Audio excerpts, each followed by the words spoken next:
And we're back. Okay, in this video we're finally going to start writing code to let the user control some actions on the screen. Now, if you remember from our last video, we took a look at some of the predefined control wirings that Unity gives us. And if you remember, there were two actions that were defined. One was called horizontal and one was called vertical.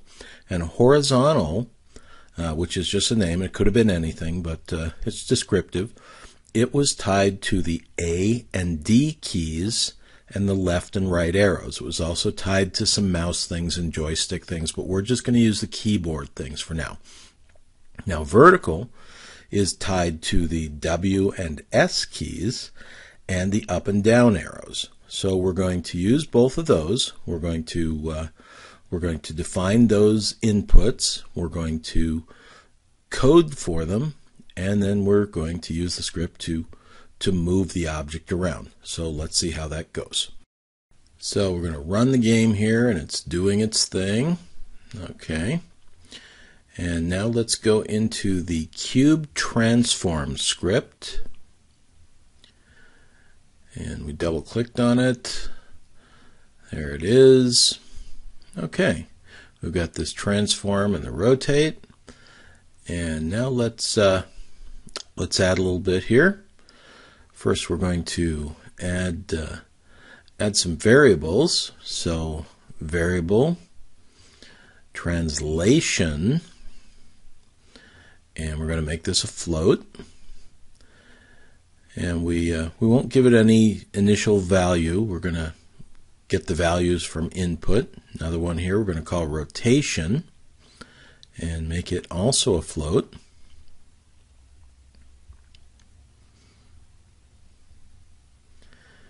And so there they are. Now we're going to take our translation variable, which we just created. We're going to set that equal to an input. And if you remember back to the last video, what we looked at was under the Edit menu. It was called Project Settings Input. And in particular, the first input we looked at was called horizontal, and the second one was called vertical. And those corresponded to the arrow keys and the W, A, S, and D keys on the keyboard. So that's what we're going to get as an input now. So here we go. So input.getAxis, and this first one here we're going to use vertical.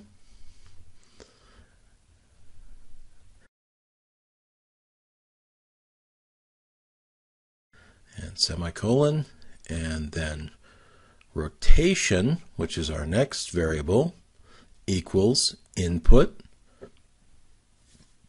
Probably can see where we're going with this. Dot get axis, open parend, double quote, horizontal. Big surprise, I know. And this might seem a little cryptic, but what this is doing is taking input from those keys that have been defined for those axes for horizontal and vertical. And now, down here in our rotate, we're going to change that to our rotation variable, and in our translate, change it to translation variable. So there they are. Okay, you might want to take a look at this for a second, and it's in your book. We're going to save it, and then we can close it. And now watch happens when we run. And eventually it'll compile, and all right, did we not hit it? Oh, no, there it goes. Okay, so we still have a rotation and a movement, but the rotation here, I'm moving the arrow keys.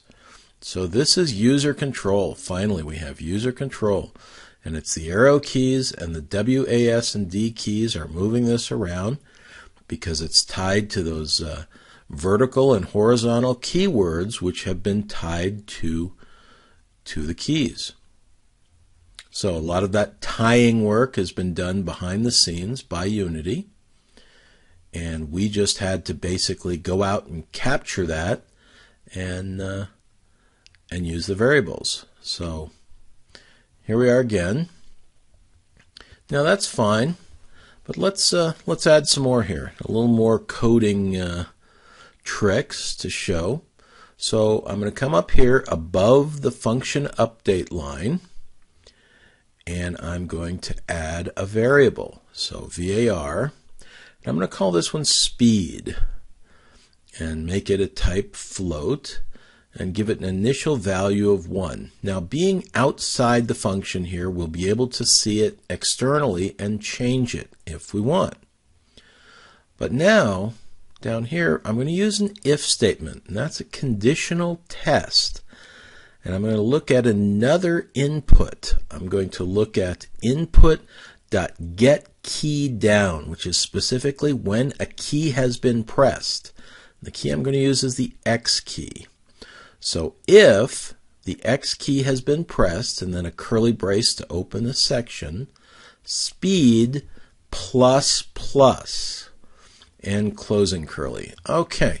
There's a lot going on here, so let's talk about this for a second. I've got first this keyword if.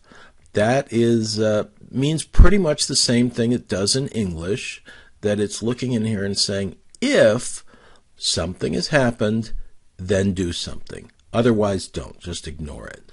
So the thing in particular it's looking to see if it's happened is whether the X key on the keyboard has been pressed. Now, this is not a predefined input like these axes that we used for vertical and horizontal. This is just an input of a key from the keyboard. And this is just to show that you don't have to use those predefined, pre-wired things. You can go out and define your own keys like this. And there's other ways to do it, but this is probably the most simple. Now, if we did press the X key, now this is when the X key is pressed down. So if it's being held down, this won't keep acting. But the first time that it's pressed, this will be activated. And then we have this line that says speed plus plus. What's that all about? Well, what that is a shorthand that's been developed in different coding languages. It's kind of universal now, just about, that says whatever the value of the speed variable was, make it one more. It's an increment. So we started out, we gave it an initial value of 1 up at the top there. What this says is if the user presses the X key, make it 2 the first time that happens, and then 3 the next time it happens, and just keep making it a bigger number. So this is kind of an accelerator pedal that we've created here. And we haven't used it for anything yet. Right now it's just this variable, but you can bet we're going to use it soon. Now, if we have an accelerator, we probably should also have a brake pedal. So we're going to set up another one of these tests to create a brake pedal. We're going to do that right now. So we're going to come in right below this, and another if input dot get key down, and then we can choose another key to act as the brake pedal, anything we want that doesn't mean anything else. And I'm just going to use the Z key here, and closing paren, and you see the parentheses give you a little indication of what's matching with where, and this is all in your book. And there. Okay, so it's probably not a surprise that we had a speed plus plus, or a variable plus plus, and that added 1 to the value. That we can also have a control, a operator that is a minus minus, that says, okay, if you have a variable name and then minus minus, that takes 1 away from the value. So each time the Z key is pressed, then the value of the variable speed is going to be 1 less. Now, it could go negative. If we started out with 1 and we press the Z key, then it would be 0. If we press the Z key again, it would be -1. Absolutely fine. Nothing in the code that would prevent it. So we have our accelerator and our brake, which is the X and Z keys, but right now they're not doing anything. They're not controlling any motion. They're not influencing any motion of our cube. They're just influencing the value of that variable. So in order to do something, we have to actually use the variable. So let's come down here to our translation and then just multiply it times our speed variable. And there it is. So now we have an accelerator pedal. We can save this. We can close it out. And there it is. You can see it in the inspector. We run it and rotate and then translate and hit the speed key. And you can't see me hitting the keys, but you can do this on your own and see that it works. I'm just holding down the arrow, or pressing the arrow key and hitting the plus or the X and the Z to get plus and minus, and there it is. It works. It gives you the speed, and great. Now we're going to do one more thing here. What we're going to do is we're going to come in and show you just one more little trick that you can do with this shorthand coding. So we'll open up the code. Okay, here it is. And now we're going to temporarily delete this times speed here. We're going to open up another line, and we're going to say translation. There it is. Times equals speed.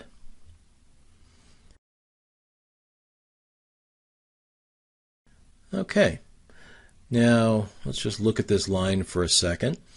This is sort of a first cousin to those plus plus and minus minus line or commands. We've got this command here that says take the variable on the left, whatever it is, and multiply it times what's on the right and put that value into the original variable, which is translation. So you've got translation plus equals speed, translation minus equals speed you could use. In this case, we're using translation times equals speed. So it's a multiplier.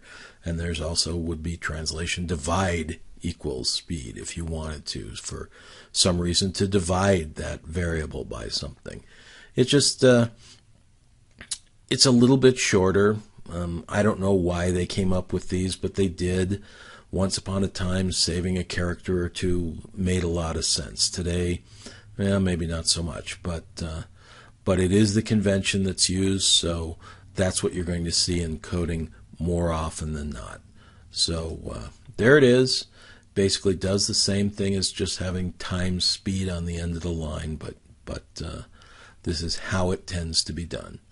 So we're gonna save this, and then we can run it again just to show you that it's basically still the same.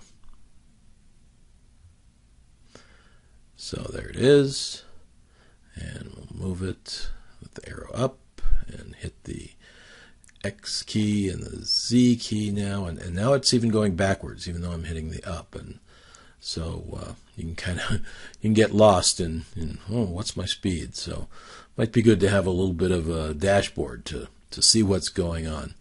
And we'll actually get to that later on when we start building our games. But for now, that's about it. And we'll see you in the next video.